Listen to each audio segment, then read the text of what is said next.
বাবাজির আমার, আশুরা মিনাল মুহাররম, হুজুর বললেন সিয়ামু ইয়াউমি আশুরা আহতাসিবু আলাল্লাহি আন ইউকাফিরা সানাতাল্লাতী বাদা। মুসলমান বাবারা শুনুন, আল্লাহর বন্ধু বলেন এই আশুরা মিনাল মুহাররমের রোজাটা যে রাখবে, আল্লাহর বন্ধু বলেন তার পূর্ববর্তী 1 বৎসরের গুনাহ আল্লাহ পাক মাফ করে দেবে। পুরা বছরের গুনাহ মাফ, সুবহানাল্লাহ বলবেন না? আফিরাতুন উকরা, পূর্বের এবং পরের 2 বছরের গুনাহ মাফ। যে গোলাম যত কষ্ট পায় মালিকের কাছে সে তত আকর্ষণীয় গোলাম হয়ে যায়, আর যে গোলাম যত গোড়াগড়ি করে খায় মালিক থেকে সে তত দূরে চলে যায়। এটা আলসা, অলস, খালি এসি খাবে আর খালি ভোল্টা ভোল্টি করবে, কবে আল্লাহ নামাজ পড়ছি। আল্লাহকে তোর নামাজ কি রে, তুই তো নামাজের কোনো গুরুত্বই নাই, খালি ঘুম পাচ্ছিস না। এটা ঘুমের মধ্যে নামাজ হয় নাকি? আমরা নামাজ পড়বো আল্লাহকে খুশি করার জন্য, ঠিক আছে তো বাবা?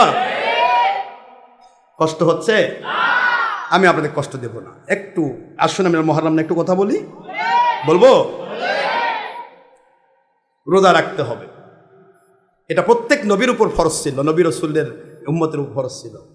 হুজুর বলেছেন যখনই রমজান মাসে রোজা আমার মালিক আমার উম্মতের জন্য ফরজ করে দিলেন, তখন এটা ইচ্ছা মতো হয়ে গেল, এটা আমি নফল করে দিলাম। অর্থাৎ করলে সে ফরজের মতো সওয়াব পাবে, না পড়লে গুনাহ হবে না। সুবহানাল্লাহ বলেন না জোরে? না করলে গুনাহ হবে না, এই জন্য নফল। করলে সে কিসের সওয়াব পাবে? সুবহানাল্লাহ জোরে বলবেন না? এটা আশুরা মিনাল মুহাররমের রোজা। আশুরার দিনে রোজা মিস করবেন না বাবা, মন থাকবে তো? এটা আমাদের জন্য আল্লাহর একটা পরীক্ষা, দেখি বান্দা করে কিনা। আমি তো ফ্রি করে দিছি, দেখি করে কিনা। আর ফ্রি করে দেওয়ার পরে যখন করে তখনই ওটা আকর্ষণীয় বান্দা হয়ে যায়। বুখারী শরীফে হাদিস 963 পৃষ্ঠা, আরবি ভলিউম। আপনাদের কষ্ট হচ্ছে আব্বা? ইচ্ছা মতো সুন্দর করে একটু বসেন, যাতে করে কষ্ট না হয়। যেভাবে পারেন আপনি ডানে বামে পাশে দেয়া করে, যেভাবে আপনার কষ্ট না হয় ঠিক সেভাবে বসেন, কোনো আপত্তি নেই, অসুবিধা নেই। আপনি সুন্দর করে একটু শোনেন, এগুলি শোনা দরকার। আপনি শুনলেই তো আরেকজনকে বলতে পারবেন না। বাবা কি বলেন, কি ঠিক না ব্যাটা? আপনি শুনলেই বলতে পারেন। পরিপূর্ণ আষাঢ় আর শ্রাবণ, এটা হলো বর্ষাকাল। এই বর্ষাকালেও আল্লাহ পাক দয়া করে আমাদের মাহফিল লেগেছে। আমার মাহফিল কিন্তু চলতেইছে, আলহামদুলিল্লাহ জোরে করুন। মাহফিলে যাওয়ার আগে মহাবৃষ্টি চলছে, যে মাত্র ঢুকে গেছে আলহামদুলিল্লাহ, রাত 3টা পর্যন্ত বৃষ্টি নেই। এটা মালিকের দয়া নয়? মালিকের দয়া ছাড়া কোনো জায়গাতে আমি চলতে পারি না।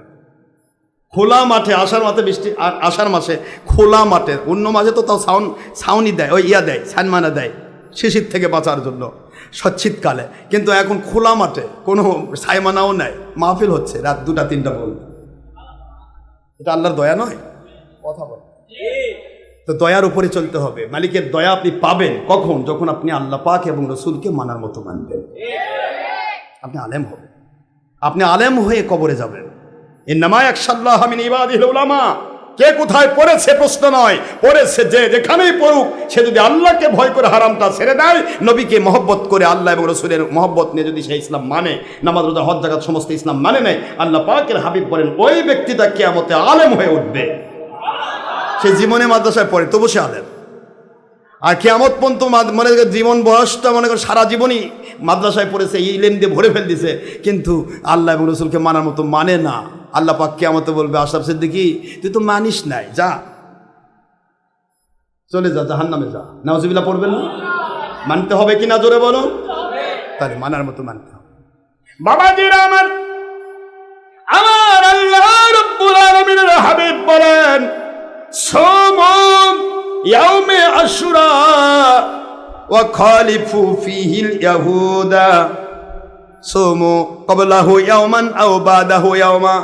হুজুর বললেন আমি তোমাদেরকে আশুরা মিনাল মুহাররমের রোজা রাখার জন্য আদেশ করছি, কিন্তু তোমরা একটি রাখবে না। আমি মদিনায় গিয়ে দেখলাম ইহুদিরাও আশুরার রোজা রাখে। সুবহানাল্লাহ জোরে কর না। আল্লাহর বন্ধু বলেন ইহুদিদেরকে জিজ্ঞাসা করলাম তোমরা রোজা রাখছো কেন?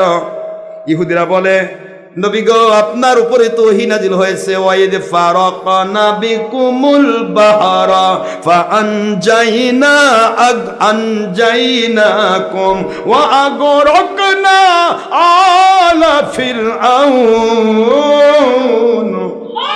ওয়া আনতুম তানজুরুন। সূরাতুল বাকারা 2 নম্বর সূরা 1 নম্বর পারা।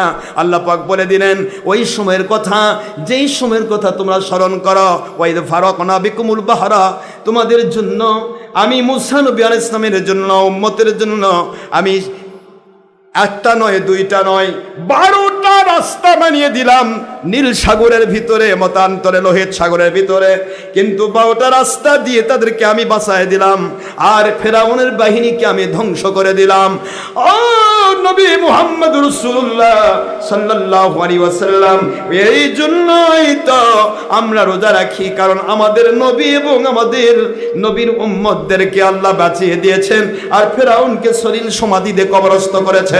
এই দিনটা ছিল আশুরা মিনাল মুহাররম, আশুরার দিনে, এই জন্য আমরা আশুরার রোজা রাখি। হুজুর বললেন তোমরা ইহুদি রোজা যদিও রাখছো, কিন্তু পরের নবীকে মানা তোমাদের জন্য ফরজ ছিল, মানলে না। এই জন্য তোমাদের আমলের সাথে আমার উম্মতের আমল মিল হয়ে যাক আমি চাইব না। আল্লাহর বন্ধু বললেন ইহুদিরা একটি রোজা রাখে, তোমরা আগে অথবা পরে আরো একটা বা দুইটা রোজা মিলাইয়া দাও। সুবহান।